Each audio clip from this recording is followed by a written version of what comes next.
যারা এই ফ্যাসিস্ট হাসিনাকে সহযোগিতা করেছে তাদের অভিনয়ের মাধ্যমে, নায়ক গানের মাধ্যমে এবং বিভিন্নভাবে ফ্যাসিজম চালিয়ে যাওয়ার জন্য তারা সহযোগিতা করেছে, তার মধ্যে সে একজন অন্যতম। এবং এও জানেন যে বৈষম্যবিরোধী ছাত্র আন্দোলনের সময় যেসব নায়ক নায়িকা এবং নর্তকী এবং যারা বিভিন্ন ধরনের পেশার সঙ্গে জড়িত, উনি কানাডায় অবস্থান করছিলেন এবং আমরা সেই সুবাদে তার পাসপোর্টের অ্যারাইভাল এবং ডিপার্চার সিল আদালতে প্রেরণ করেছি। তার পরিপ্রেক্ষিতে আদালত বলেছে যে সামনের 25 তারিখ পুলিশকে 22 তারিখ এটা পুলিশকে দিয়ে তদন্ত করে রিপোর্ট দিতে এবং জামিনের ফিরে শুনানি হবে।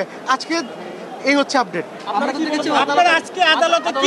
আমরা আদালতে বলেছি যে উনি একটি বাংলাদেশের স্বনামধন্য নায়িকা, উনি দেশে এবং বিদেশে শি ইজ ফেমাস এবং তার সাথে কোনো রাজনৈতিক দলের কোনো সম্পৃক্ততা বা সদস্য উনি ছিলেন না এবং এই ঘটনার সাথে তার কোনো সম্পৃক্ততা নেই। উনি দেশেই ছিলেন না এবং কোনো তথ্য প্রমাণ বা কিছু পুলিশ করতে পারেনি।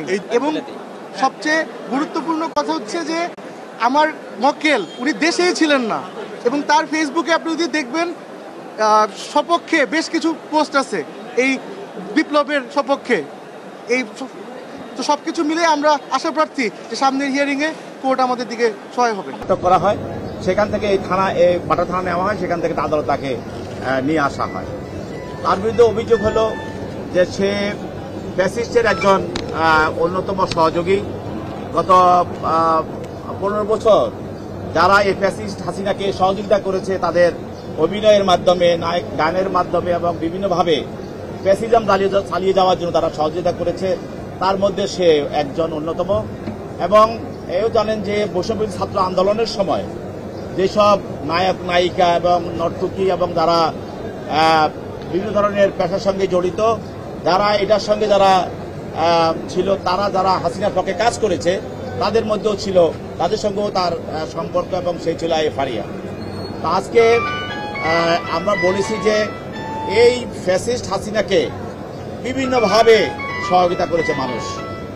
কেউ তার বক্তব্য দ্বারা সহায়তা করেছে, কেউ তার গান দ্বারা সহায়তা করেছে, কেউ তার অভিনয় দ্বারা সহযোগিতা করেছে, কেউ তার ফুটবল খেলা দিয়ে সহযোগিতা করেছে, কেউ তার ক্রিকেট খেলা দিয়েও সহযোগিতা করেছে।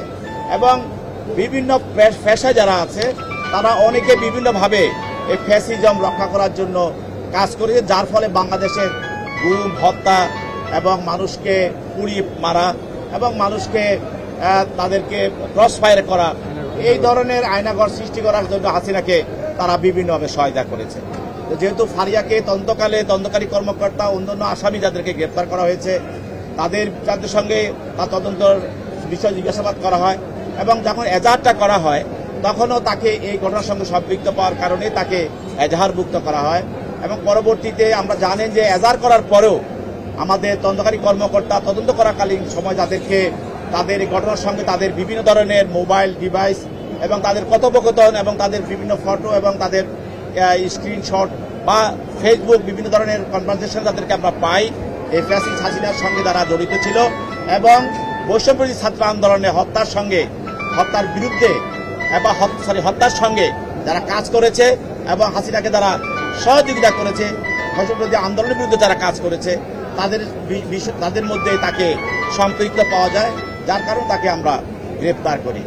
আজকে তার জামিন আংশিক শুনানি হয় এবং আগামী 22 তারিখে বিজ্ঞ বিচারক তদন্তকারী কর্মকর্তাকে তার বিষয়ে আরো কাগজপত্র সহ আরো তথ্য প্রমাণ সহ তাকে জামিন শুনানির বিষয়টা করার জন্য প্রতিবেদন দেওয়ার জন্য আগামী 22 তারিখ নির্ধারণ করা হয় এবং আজকে তাকে CW মূলে জেল হাজতে পাঠানো করা হয়।